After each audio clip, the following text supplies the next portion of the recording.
दुर्गाकुंड स्थित हनुमान प्रसाद पोद्दार अंध विद्यालय स्थित सभागार में भारतीय औद्योगिक व्यापार एसोसिएशन के राष्ट्रीय अध्यक्ष रंजीत केशरी के नेतृत्व में महिला सर्वांगीण रोजगार उद्यमी महासमागम का भव्य आयोजन किया गया। कार्यक्रम का शुभारंभ गणेश वंदना व मुख्य अतिथि आयुष मंत्री स्वतंत्र प्रभार डॉक्टर दयाशंकर मिश्र दयालु ने राष्ट्रीय अध्यक्ष रंजीत केशरी व अन्य विशिष्ट अतिथियों के साथ दीप प्रज्वलन कर किया। मुख्य अतिथि डॉक्टर दयाशंकर मिश्र दयालु ने भारतीय औद्योगिक व्यापार एसोसिएशन द्वारा महिला सशक्तिकरण और महिला स्वावलंबनता के लिए राष्ट्रीय अध्यक्ष रंजीत केसरी द्वारा आयोजित महिला सर्वांगीण रोजगार उद्यमी महासमागम को महिला उत्थान में महत्वपूर्ण कदम बताया।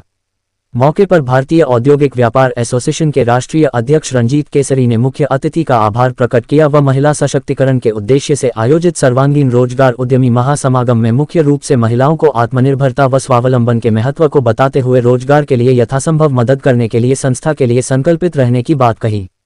भारत सरकार व उत्तर प्रदेश सरकार के सभी योजनाओं को धरातल पर आम जनता को लाभान्वित कराने हेतु सरकार के विभागों के अधिकारीगण मौजूद रहे व जागरूकता कर तत्काल रजिस्ट्रेशन किया। मुख्य रूप से शिक्षा, स्वास्थ्य, उद्योग, रोजगार, महिला उत्पीड़न, एक्सपोर्ट, विकलांग महिला कल्याण, आवास विकास प्राधिकरण, नगर निगम इत्यादि प्रमुख विभागों के अधिकारी उपस्थित रहे।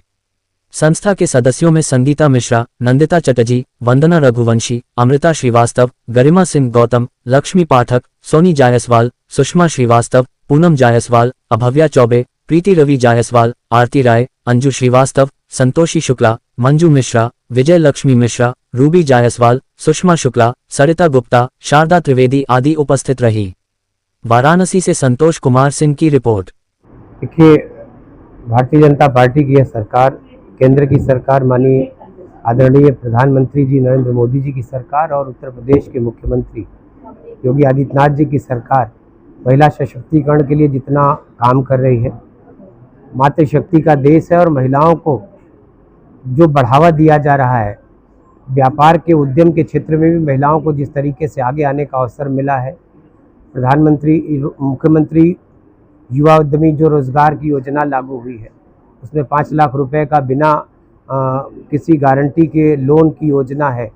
उसमें चाहे पुरुष हो चाहे महिला हो, और मैं देख रहा हूँ कि उस योजना में भी बराबर नारी शक्ति ने भी अपना भागीदारी अपनी सुनिश्चित कराया है। तो रोज़गार के बहुत सारे अवसर हैं और महिलाएं जिस तरीके से रोज़गार के क्षेत्र में, उद्योग के क्षेत्र में आगे आ रही हैं, वो आने वाले दिनों में एक बड़ा पॉजिटिव संकेत है कि समाज में नारी शक्ति चूँकि बराबर की संख्या है, 33% का आरक्षण भारतीय जनता पार्टी की सरकार ने लागू किया। इस देश में पहली बार मातृशक्ति के लिए घरौनियाँ दर्ज हो रही हैं पूरे देश में। आज तक ज़मीन का अधिकार उनको नहीं मिलता था, उनको ज़मीन में हिस्सेदार बनाया गया उनको। तो बहनों का हिस्सा जैसे भाई का हिस्सा होता था, तो बहनों का भी हिस्सा हुआ। तो अब 33% आरक्षण लागू होने के बाद से इस देश की लोकसभा में भी 33% हमारी मातृशक्ति बैठेगी, विधानसभाओं में, जिला पंचायतों में, ब्लॉक प्रमुख, जिला परिषद अध्यक्ष। तो इस तरीके से राजनीतिक रूप से भी उनको जो ताकत इस सरकार ने दिया है वो बड़ा ही ऐतिहासिक है। लोग वोटों का उपयोग तो करते रहे, इस देश में चाहे किसान की बात करने वाली सरकारें बनी हो, किसान के नाम पर उन्होंने अपनी रोटियां सेका, कभी किसान को कुछ नहीं दिया। ये पहली सरकार है जिसने कि किसान सम्मान निधि देकर किसानों का गौरव बढ़ाया। वैसे नारी शक्ति, नारी सशक्तिकरण, इन दोनों की बातें तो लोग करते रहे, लेकिन आज तक देने का प्रयास किसी ने नहीं किया। इस सरकार ने आज गांव में जो सैकड़ों वर्षों से ज़मीनों पर लोगों के घर बने थे, उसमें भी जो घरौनी दर्ज हो रही है, उसमें भी मातृशक्ति के नाम पर हो रही है। और जो राशन कार्ड बने, उसमें भी मुखिया में अब पुरुष की जगह मातृशक्ति का नाम आ रहा है। तो ये नारी शक्ति को बढ़ावा देने का इससे बड़ा उदाहरण न भूतो न भविष्य आज तक कभी नहीं आया था।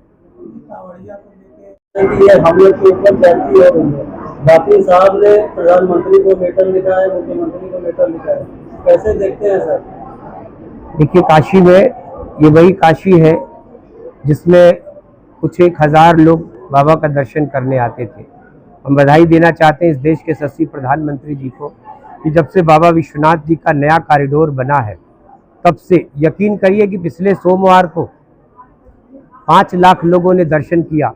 सावन के 1 महीने में ये संख्या कितनी होगी उसकी कल्पना करना कठिन है। जिस शहर में कुछ 1000 लाख लोग आते थे, आज करोड़ों लोग आ चुके हैं। पिछले कॉरिडोर के बनने के बाद से अब तक कितने करोड़ों लोगों ने काशी आना, दर्शन करना, कॉरिडोर देखना, काशी घूमना, काशी के उन हेरिटेज स्थानों को देखना, तो ये तीर्थस्थल के रूप में, धर्मस्थल के रूप में और बाबा विश्वनाथ से दक्षिण भारत का जो लगाव है, देश के अन्य हिस्सों के जो उमड़ पड़े हैं यात्री, उनकी सहजता और सुलभता के लिए काशी में रोज नई सड़कें बनाई जा रही। जितने भी बनारस से गाजीपुर, बनारस से जौनपुर, बनारस से मिर्ज़ापुर, बनारस से भदोई, ये कनेक्टिविटी की सड़कें थी, 4 लेन 6 लेन कर दी गई, वो भी आपको दिखाई दे रहा है। हिंदुस्तान की कोई भी ट्रेन, वंदे भारत जैसी कई ट्रेनें, गरीब रथ जैसी ट्रेनें काशी को मिलती जा रही। स्टेशन का विस्तार हो रहा है, इंटरनेशनल एयरपोर्ट बन रहा। तो ये किसके लिए बन रहा? ये जनता की सहूलियत के लिए, तीर्थयात्रियों की सहूलियत के लिए, कि काशी आने वाला जो हमारा तीर्थयात्री है उसको बाबा के दर्शन पूजन में कोई तकलीफ ना हो। तो चाहे सड़कों का चौड़ीकरण हो, ये एक योजना के तहत और काशी के विकास को एक नई गति देने के उद्देश्य से किया जा रहा है। ये जो भी विकास हो रहा है, काशी कोई आता है तो बनारसी साड़ी भी खरीदता है, और उस बनारसी साड़ी का बुनकर पता करिएगा तो हमारा कोई मुस्लिम भाई है। अगर कोई टैक्सी लेता है कोई पर्यटक, तो अगर वो टैक्सी वाला मुस्लिम भाई है तो उसको भी फायदा होता है। हिंदू मुसलमान छोड़ के काशी के नागरिकों का, काशी के लोगों का बाबा के कॉरिडोर के बनने के बाद से, चाहे वो होटल इंडस्ट्री हो, चाहे वो हमारे ट्रांसपोर्टेशन की इंडस्ट्री हो, एक बूम आया है। तो ये लोगों को व्यक्तिगत लाभ हो रहा है, चंद लोगों को परेशानियां हैं, वही लोग आलोचनाएं कर रहे हैं। कि विपक्ष के लोग सिवाय तंज कसने के, आलोचना करने के, बुराइयां तलाशने के, कोई सरकार की किसी भी अच्छे काम की अगर कभी तारीफ किया हो, देश के खाते में न जाने कितनी उपलब्धियां दर्ज हुई हैं। देश दुनिया की सबसे बड़ी चौथी अर्थव्यवस्था बना, ये भी उनको हजम नहीं होता।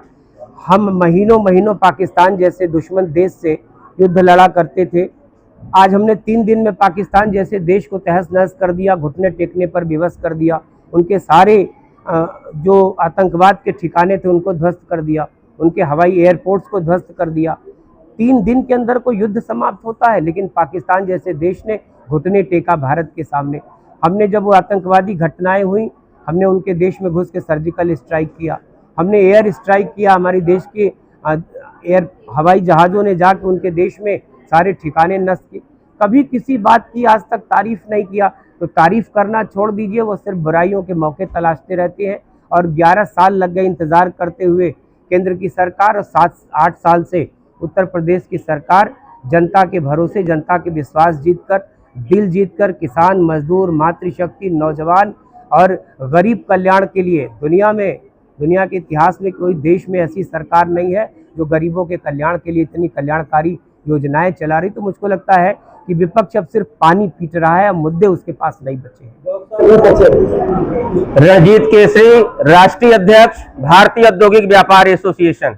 अध्यक्ष जी, महिला सर्वांगीण रोजगार उद्यमी महासमागम, क्या उद्देश्य है और क्या कहना चाहेंगे? देश के ऊर्जावान यशस्वी प्रधानमंत्री आदरणीय नरेंद्र मोदी जी के संसदीय क्षेत्र में भारतीय औद्योगिक व्यापार एसोसिएशन के द्वारा महिला सर्वांगीण रोजगार उद्यमी महासमागम का जो आयोजन हो रहा है, इसी कार्यक्रम में हम लोगों के वाराणसी नहीं, पूरे प्रदेश के लोकप्रिय मंत्री, हम लोगों के चहेते भाई, परम आदरणीय दयाशंकर मिश्र दयालु गुरु जी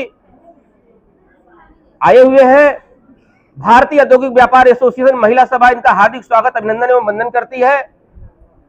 संगठन का उद्देश्य है कि भारत सरकार, राज्य सरकार की जो योजनाएं हैं, जो संचालित की जा रही हैं, उस योजनाओं को धरातल पर लाने के लिए सरकार के मंत्रीगण, जिले के अधिकारीगण और आम पब्लिक में जो कि कुछ बातें होती हैं कि वो लोग कहीं न कहीं समस्याओं का सामना करना पड़ता है, तो हम लोग एक मंच पे, ये हमारे विश्व गुरु परम आदरणीय नरेंद्र मोदी जी का जो सोच है कि हमारी महिलाएं सशक्त होकर आर्थिक रूप से मजबूत बने ताकि भारत दुनिया में डंका बजा सके, तो इसमें भारतीय औद्योगिक व्यापार एसोसिएशन सरकार के साथ मिल करके काम कर रहा है और सरकार के मंत्रीगण और जिले के अधिकारीगण, शासन प्रशासन का बहुत ही सहयोग मिल रहा है।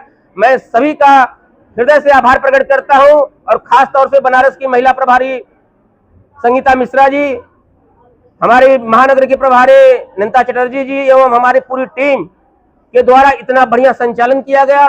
मैं महिला सभा को बहुत बहुत धन्यवाद देता हूं और अपने प्रधानमंत्री जी, अपने मुख्यमंत्री योगी आदित्यनाथ जी को मैं बहुत बहुत धन्यवाद देता हूं कि जहां भी भारतीय औद्योगिक व्यापार एसोसिएशन देश के लगभग 800 शहरों में काम करता है और जिस शहर में भारतीय औद्योगिक व्यापार एसोसिएशन का कार्यक्रम लगता है वहां के सभी शासन प्रशासन और अधिकारी और सरकार सहयोग कर रही है। मैं सभी लोगों का रणजीत केसरी हाथ जोड़कर आभार प्रकट करता है और मैं विश्वास दिलाता हूं अगर इसी तरह सरकार का सहयोग रहेगा तो पूरे हिंदुस्तान में कोई भी महिला कोई भी पुरुष बेरोजगार नहीं रहेगा।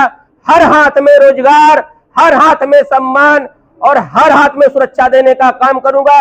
इन्हीं चंद वाणी के साथ माननीय मंत्री जी का दिल से आभार प्रकट करते हुए अपनी वाणी को विराम देता हूं। जय हिंद, जय भारत। हाँ, मेरा नाम संगीता मिश्रा है। मैं भारतीय औद्योगिक व्यापार एसोसिएशन की जिला प्रभारी हूँ। जी मैम, आज किस प्रकार का कार्यक्रम यहाँ पे किया गया?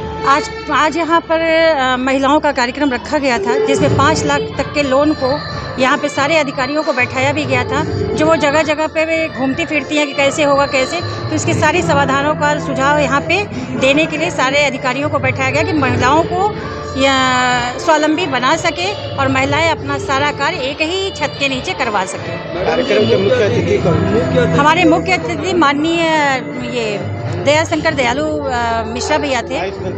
हाँ, आयुष मंत्री जी। क्या कहना चाहेंगी महिलाओं को लेके आगे भी बना सके, उनको रोजगार दिलवा सके और जो भी हम ये भारतीय औद्योगिक व्यापार एसोसिएशन के द्वारा हो सकेगा हम उतना सामर्थ्यवान महिलाओं को बनाना चाहते हैं। मैडम जी, भारतीय औद्योगिक व्यापार एसोसिएशन द्वारा आवाज़ नहीं आ रही है भैया।